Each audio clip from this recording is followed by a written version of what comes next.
Hello friends, welcome to my YouTube channel Samrat Education. दोस्तों, आज के इस वीडियो में आप लोगों को बीएससी एग्रीकल्चर थर्ड सेमेस्टर के एक विषय एंटोमोलॉजी सेकेंड का कुछ मोस्ट इंपॉर्टेंट टॉपिक कराने वाला हूं लेक्चर के माध्यम से। तो वीडियो थोड़ा लंबा हो सकता है, आप लोग वीडियो पूरा देखिएगा और वीडियो अच्छा लगे तो वीडियो को लाइक कीजिएगा और चैनल को सब्सक्राइब भी जरूर कीजिएगा। तो जो पहला टॉपिक है वह है बायोलॉजिकल कंट्रोल या जैविक नियंत्रण। तो बायोलॉजिकल कंट्रोल क्या होता है? तो जब पीड़कों के नियंत्रण के लिए दोस्तों, जैसा कि आप लोगों को पता है कि इसका सिलेबस और जो आपका integrated pest sorry integrated disease management था उसका सिलेबस लगभग सेम है, थोड़ा सा सिर्फ चेंज है। तो उसको भी पढ़ना है इसमें। तो यदि आप लोग उसकी तैयारी थोड़ा भी किए तो इसमें भी आप लोगों को ज़्यादा तैयारी करने की जरूरत नहीं पड़ेगी, उसी उसमें से भी कुछ क्वेश्चन फंस जाएंगे। तो सबसे पहले देख लेंगे जैविक नियंत्रण क्या होता है।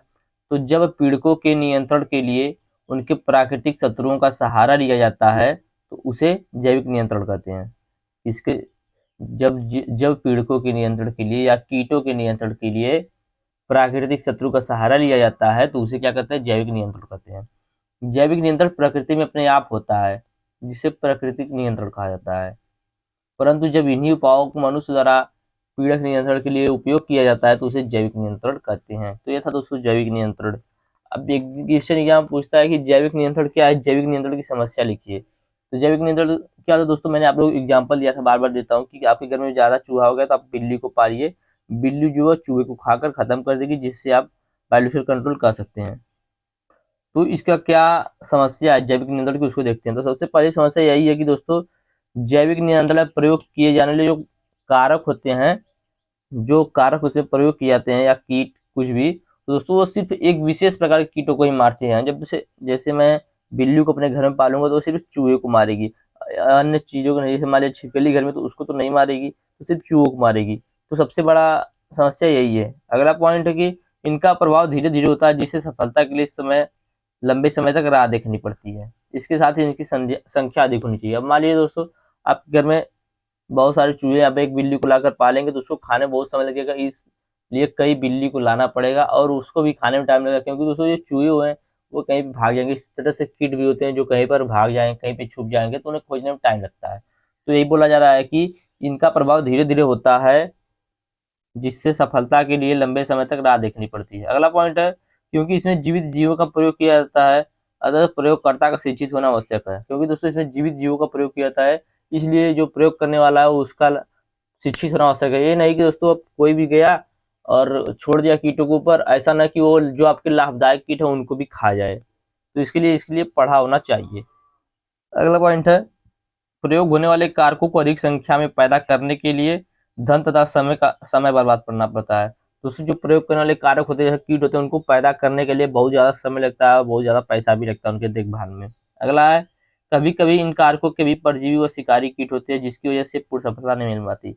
अब दोस्तों जैसे हमारी बिल्ली या बिल्ली को कौन मारेगा? खाता नहीं दोस्तों, मार सकता है कौन? कुत्ता मार सकता है।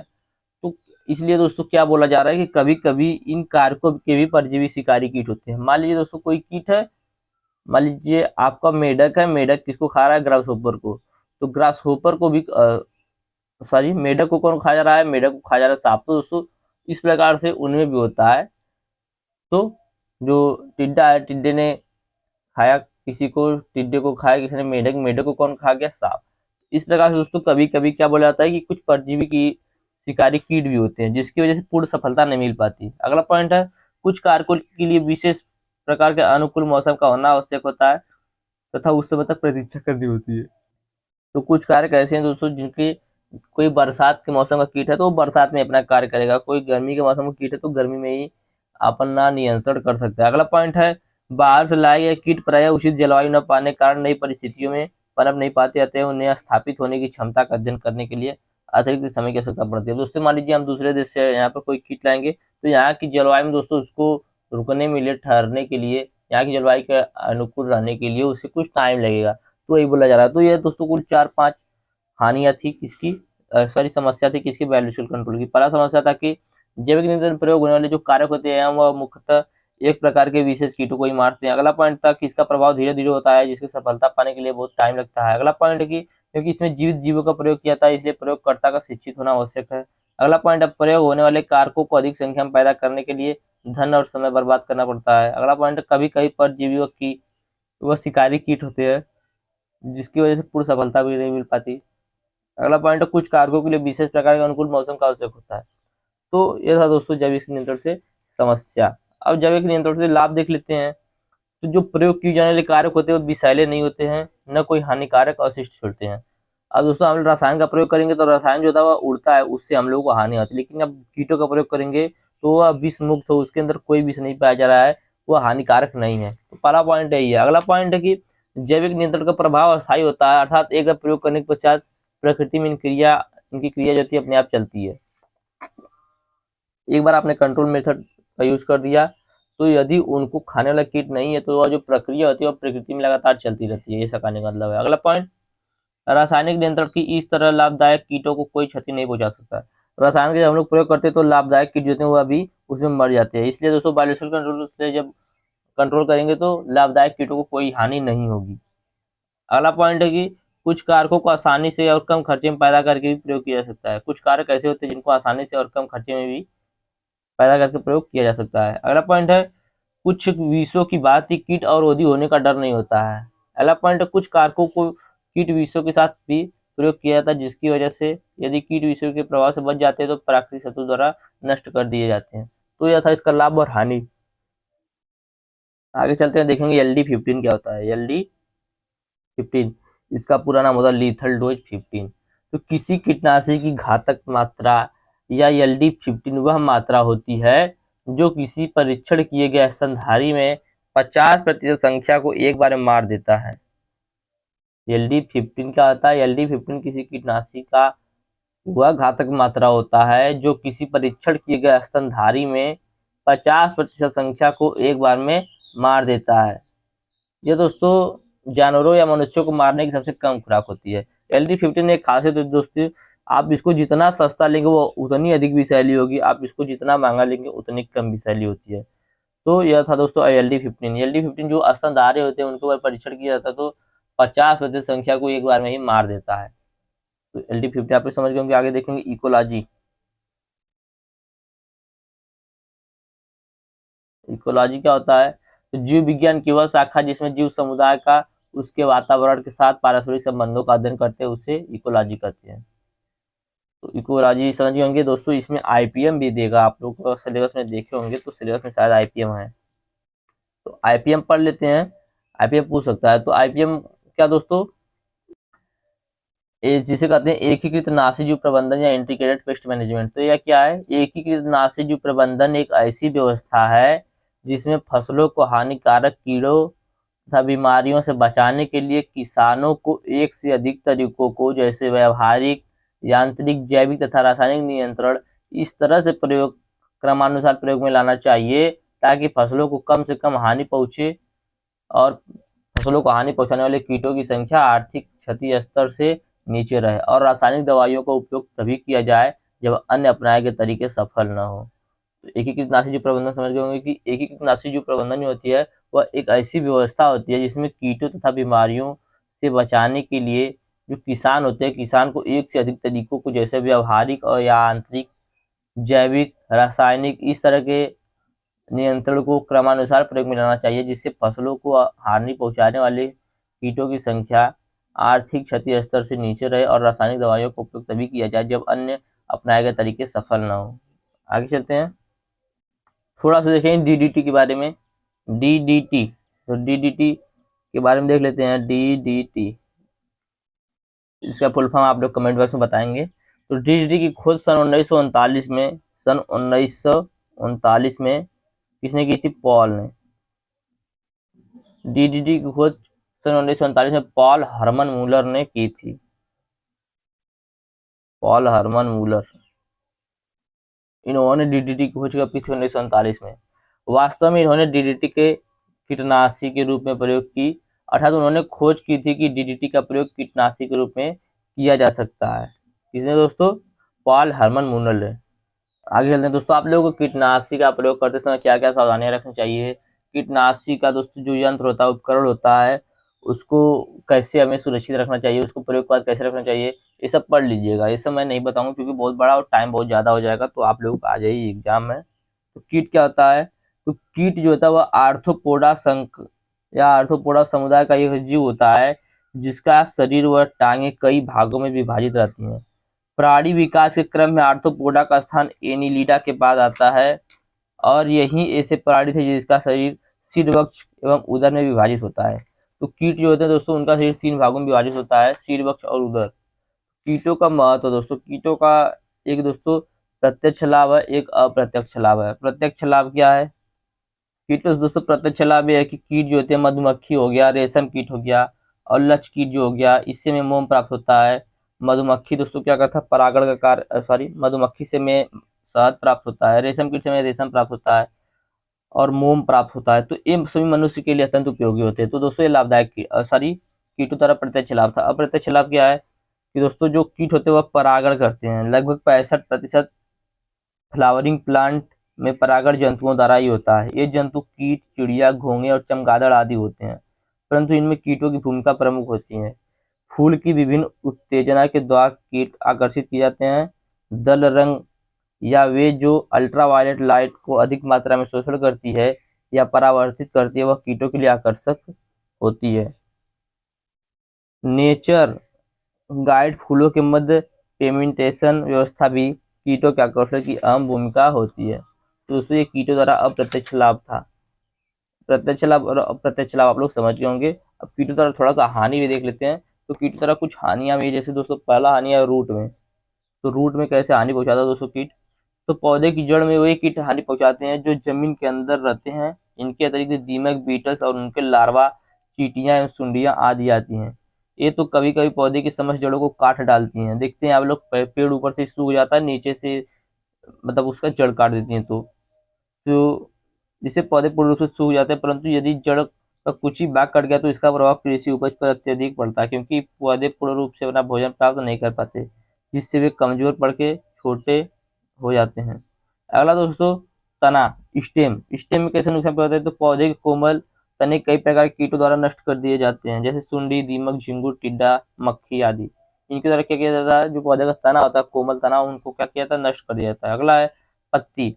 तो कुछ पत्ती को नुकसान पहुंचाने वाले कीट होते हैं, जैसे दोस्तों हो गया आपका टिड्डा, लोकास्ट, बीटल्स, विविल्स। ये दोस्तों 3 प्रकार का होता है पत्ती में, पत्ती को नुकसान पहुंचाने वाले। पहला दोस्तों पत्ती के अंदर रहने वाला कीट, तो जैसे मटर की पत्ती का सुरंग बनाने वाला, एक नींबू की पत्ती में सुरंग बनाने वाला कीट।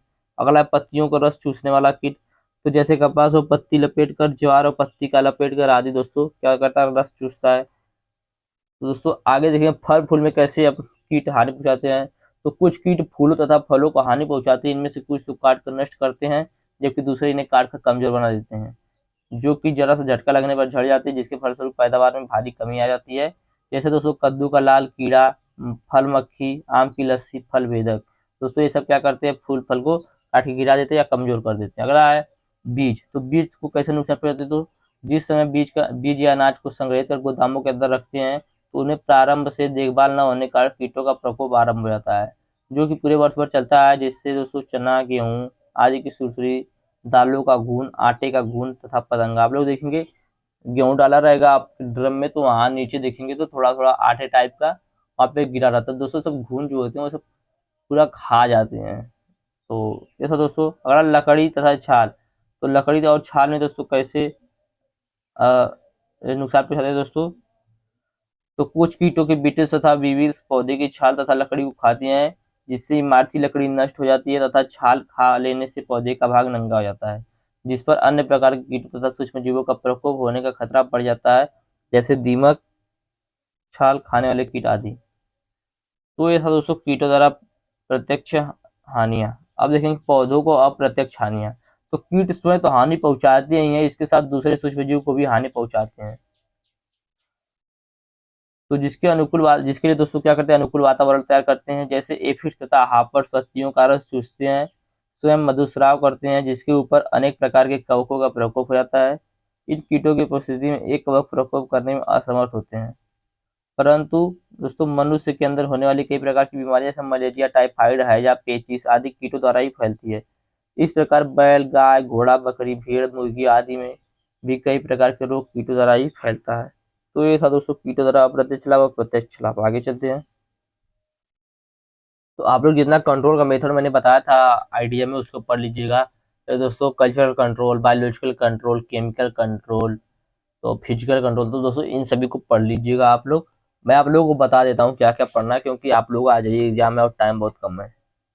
तो एक नंबर में दोस्तों परभक्षी कीट आ सकता है, प्रीडेटर्स, तो उसको पढ़ लीजिएगा। और मैं आप लोगों को बता देता हूँ जल्दी जल्दी। एक दोस्तों टॉपिक है रासायनिक निरूपण या इंसेक्टिसाइड फार्मूलेशन, तो ये पूछता है, मैं इसको बता देता हूँ थोड़ा सा क्योंकि इम्पोर्टेंट है। तो कीटनाशी का शुद्ध रूप वैज्ञानिकों द्वारा तैयार किया जाता है। यह अल्प मात्रा में तैयार किया जाता है जिसकी शुद्धता 99 से ऊपर होती है। जब वैज्ञानिक प्रयोगशालाओं में जांच करने के बाद इन्हें संतोषजनक घोषित कर देते हैं, तब इनका उत्पादन भारी मात्रा में मैन्युफैक्चरर द्वारा किया जाता है, जिसमें शुद्धता 80 से 96% होती है। इसे कीटनाशी के तकनीक रूप कहते हैं। कीटनाशी इन दोनों को ही रूपों में कीट नियंत्रण के लिए प्रयोग में नहीं लाए जाते हैं, क्योंकि इनमें विषाक्तता अधिक होती है, ये अधिक महंगे होते हैं, इनकी अल्प मात्रा की आवश्यकता होती है। अतः इन कीट रसायनों में कुछ अन्य पदार्थ मिलाकर इनके कई निरूपण तैयार किए जाते हैं। इनमें जो पदार्थ मिलाए जाते हैं उन्हें डिल्यूएंट, एडजुवेंट या एडिटिव कहते हैं। इन्हें फिलर या कैरियर भी कह सकते हैं। तो कीटनाशी रसायनों को 3 प्रकार से निरूपित करते हैं दोस्तों, पहला ठोस, दूसरा द्रव, तीसरा गैस। तो दोस्तों यह था इंसेक्टिसाइड फार्मूलेशन। एक दोस्तों क्वेश्चन पूछता है कि जो पेस्टिसाइड होते हैं, पीड़क विष होते हैं, उनका वर्गीकरण कीजिए। वह किस पीड़क के नियंत्रण के लिए प्रयोग किया जा रहा है, उसके आधार पर क्या है दोस्तों। तो उसको दोस्तों की कितने भागों में वर्गीकरण किया जा रहा है दोस्तों। पहला होता है कीटनाशी, दूसरा अपृष्ठदत्तनाशी, तीसरा कीट अप्रदिशनाशी, चौथा अंडानाशी, पांचवा शिशुनाशी, छठवां मोलास्कनाशी, सातवां सूत्रकृमिनाशी, आठवां मूषकनाशी, नौवां कवकनाशी, दसवां शाकाणुनाशी, 11वां खरपतवारनाशी, 12वां शैवालनाशी। तो ये सब दोस्तों क्या है, पीड़क विष जो पेस्टिसाइड होता है उसका वर्गीकरण है। क्वारंटाइन लॉ पढ़ लीजिएगा आप लोग, और कीटनाशी अधिनियम पढ़ लीजिएगा, कीटनाशी अधिनियम जरूर आएगा। और इंसेक्टिसाइड लॉ भी जरूर पढ़ लीजिएगा, और कीट विषयों का नियम, और कीट अधिनियम 1968 और नियम 1972, इनमें से एक क्वेश्चन आप लोगों के एग्जाम में जरूर आएगा। और मैंने आईपीएम आप लोगों को बता ही दिया है। आईपीएम का उद्देश्य मैं आप लोगों को बता दूंगा अभी। तो आईपीएम का उद्देश्य क्या है, आईपीएम का उद्देश्य यही है कि स्वस्थ फसल का उत्पादन हो, कीटों के प्राकृतिक शत्रुओं का संरक्षण रहे, फसल की साप्ताहिक निगरानी हो, और कीटनाशक रसायन का कम से कम उपयोग करके पर्यावरण संतुलन को सुरक्षित रखना, अवरुद्ध कृषि उत्पादन में वृद्धि लाना। दोस्तों ये सब क्या है, यही सब आईपीएम का उद्देश्य है। ETL, economic threshold level, ITL, इसको पढ़ लीजिएगा दोस्तों। ये इसको समझिए आप लोग, ईटीएल और आईटीएल को बहुत से लोग नहीं समझ पा रहे हैं। तो नीचे दोस्तों यहाँ सबसे होता है जीईपी, इसके बाद होता है कौन, आईटीएल, इसके बाद कौन होता है, इसके बाद होता है सॉरी ईटीएल होता है, ईआईएल इसके बाद होता है। तो ये जो जीईपी होता है, यहाँ तक अगर पीड़कों की संख्या पहुंच जाएगी तो उससे हमारी फसलों को कोई नुकसान नहीं होगा। यहाँ से ईटीएल तक भी पहुंच जाएगी तो अभी हमारे फसलों को कुछ नुकसान नहीं होगा। लेकिन जैसे ही इसके ऊपर पहुंचेगी ईआईएल पर, तो क्या होगा, फसलों को नुकसान होना शुरू हो जाएगा। तो यही से आप लोग समझ सकते हैं कि ईटीएल क्या होता है। ईटीएल पीड़कों की वह संख्या होती है जिसको ईआईएल तक पहुंचने से रोका जाता है। और ईआईएल क्या होता है, तो ईआईएल सिर्फ एक सीमा होता है जिसे आर्थिक क्षति स्तर सीमा कहते हैं। तो ये ईटीएल और ईआईएल, इनमें से एक तो आपको एग्जाम में जरूर आएगा, क्योंकि हर जगह पूछ रहा है ईटीएल और ईआईएल। तो इस वीडियो में इतना, मैं एक वीडियो और बना के आप लोगों को 5 या 6 मिनट का बता दूंगा क्या क्या पढ़ना है, क्योंकि अभी मैंने देखा नहीं है इसको। ठीक है, धन्यवाद, जय हिंद।